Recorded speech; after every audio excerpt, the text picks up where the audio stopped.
Hey guys, Silver Shady here, and welcome to another episode of Pokemonday. And today we're going to be profiling out the Raikou Tapu Koko deck I've been testing out. So, yeah, let's get into it. We're going to start off with 3 copies of Raikou.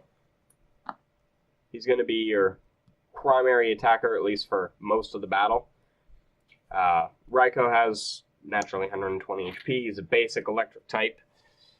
His ability, Shining Body, as long as he has an electric energy attached to him. Let's see. Any damage done to this Pokemon by attacks is reduced by 20 after applying weakness or resistance. So just really, really nice ability to have there. Definitely can take a couple of hits. On top of that, we have a 3 colorless energies, Thunder Lance doing 50 damage, and the stack does 20 more damage for each lightning energy attached to him. You might recall this attack. It's very, very similar to Secret Sword on Keldeo EX. The only difference is for lightning types rather than for water. 1 star retreat cost, weakness to fighting type, and naturally resistance to metal. Just a really, really good card. Its new partner in crime, however, is Tapu Koko. We run 2 copies. Tapu Koko, 170 HP Pokemon GX. Its ability is really what makes it so good, seeing as it doesn't have Raikou's ability. Its ability, on the other hand, is Arrow Trail. You might recall this is literally almost identical to Bustin' Dragonite. The only difference is it can only move electric-type energies instead of any type of basic energy. But when you play this Pokemon from your hand onto your bench, you may move any number of basic lightning energies from your Pokemon to this Pokemon. If you do, you switch it with your active. It has 2 attacks, one of them being its GX attack, which we'll talk about first. Tapu Thunder GX does 50 damage times the amount of energy attached to all of your opponent's Pokemon. So once your opponent gets about 5 energy on the board, that's pretty much going to take a knockout on anything they have. Unless you're facing Wailord with a Fury Belt, in which case, yeah. Either way, so its second attack, which is going to be the attack that after your GX attack you're really going to be using on him. Sky High Claw does a vanilla 130 for the same energy cost as the Tapu Thunder GX, being 2 lightning and a colorless energy. Just like all the Tapus, it has no weakness and no resistance. It does have a 2-star retreat cost, however, so do keep that in mind when you go to play him. He may be able to switch into the active for free, but he's not getting out of it for free. We also play 1 copy of Jolteon EX. This card still is really, really powerful. Nowhere near as powerful as Glaceon is right now, what with Trash Avalanche and everything else running around. However, between a couple of these decks running around, Volcanion especially, Jolteon honestly can even win the entire matchup for you just by itself. So, just a really powerful card to have right now in any given deck. And then to round out the Pokemon count, we run 2 copies of Tapu Lele GX for Supporter Search, and 1 copy of Shaman for Draw Power. And that's our Pokemon lineup.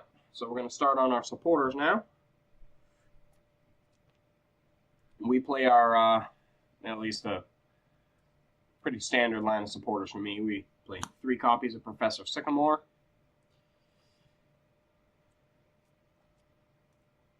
3 copies of N, 1 copy of Lysander, 1 copy of Lily, 1 copy of Center Lady, and 1 copy of Hex Maniac. Everything here is pretty standard, with the exclusion of the Center Lady and the Hex Maniac. Raikou is designed mostly to absorb damage. You could run Olympia in this list, and I definitely could see the argument for doing so. However, a lot of special conditions have been running around my area. I have a couple of Salazzle decks I've been dealing with that Center Lady just really helps with that matchup, more so than Olympia. hence why I chose Center Lady over Olympia. But if you're not really seeing many special conditions, I definitely can see the argument to go for Olympia on that one. And then 1 copy of Hex Maniac, because just in general, the Decidueye Vileplume is still a thing, and it's still something we should be teching against. And this deck really, really hurts when it comes to Decidueye Vileplume. So, either way. And for our stadium of choice, we play 4 copies of Aether Paradise Conservation Area. This is one of the new stadiums from Guardians Rising. Really, really powerful in all honesty.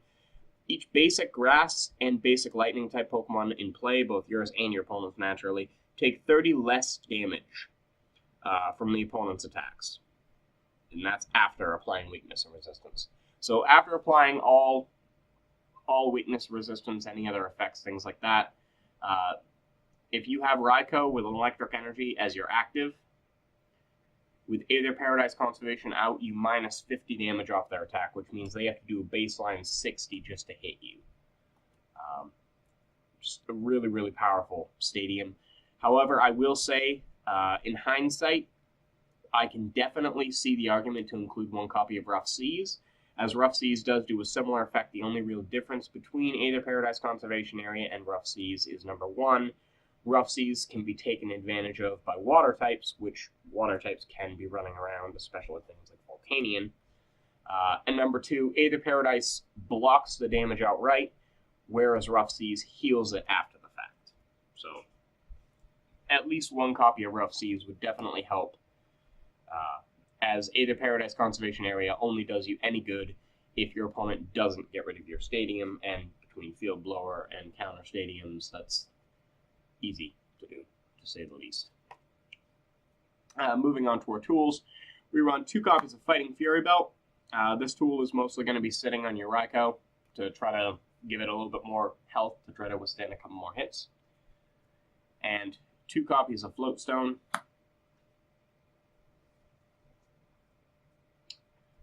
This is mostly going to be sitting on Tapu Koko, but yeah, you can pretty much throw it anywhere you want.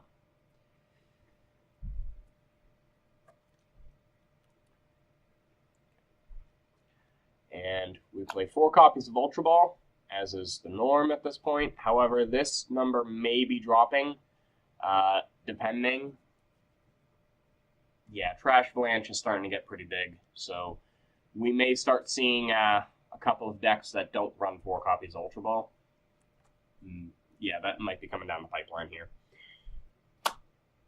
We play 4 copies of Max Elixir for Energy Acceleration. And 4 copies of Crushing Hammer for Energy Destruction.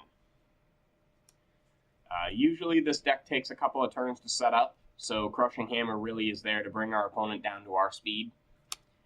As fast as this deck is, it is known and prone to have some slow starts, just due to the simple matter of Raikou can't attack until usually turn 3, and even then, Tapu Koko, you can bust in, but you can't bust out. So,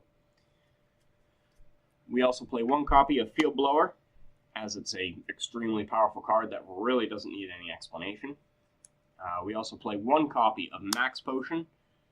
This is really good if you arrow trail your Tapu Koko into play. You can use Max Potion on, say, your other Tapu Koko that you stole the energy off of, or your Raikou that you stole the energy off of. It shouldn't have any energy on it anyway in the first place, so, or at least once you arrow trail, so it just makes it a really good idea to use it, but only having it at 1 copy is preferred. We also play a whopping 2 copies of Super Rod in this deck. Deck tends to burn through a lot of resources, so just a really good idea to have that extra copy in there. And then also we run 4 copies of Ursa Seeker. That really needs no explanation. We play 1 copy of Energy Switch.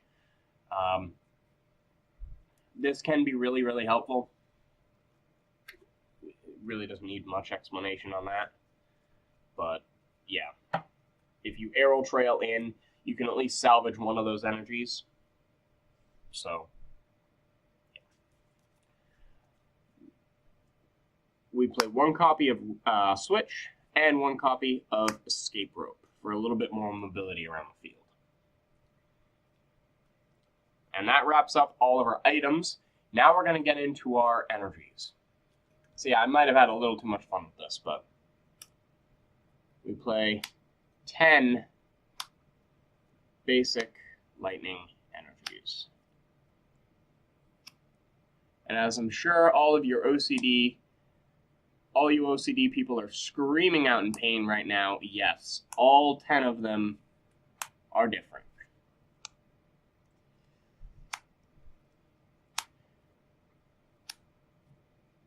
Why?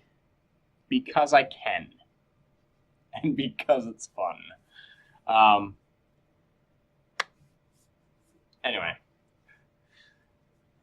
So yeah, it is a fun deck to play, I'll give it that. Personally, it's not really my playstyle. I'm much more aggro than stall, which this is definitely more of a stall deck than I'm used to. But either way, it is a solid play. I will definitely give it that.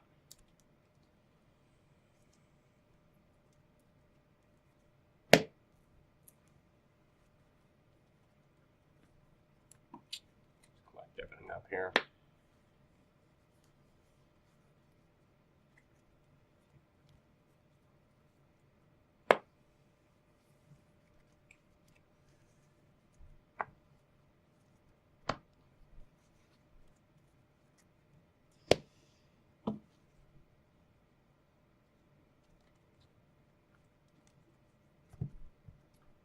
Alright, so either way, that's the deck for you guys. So your code card for the week is coming at you.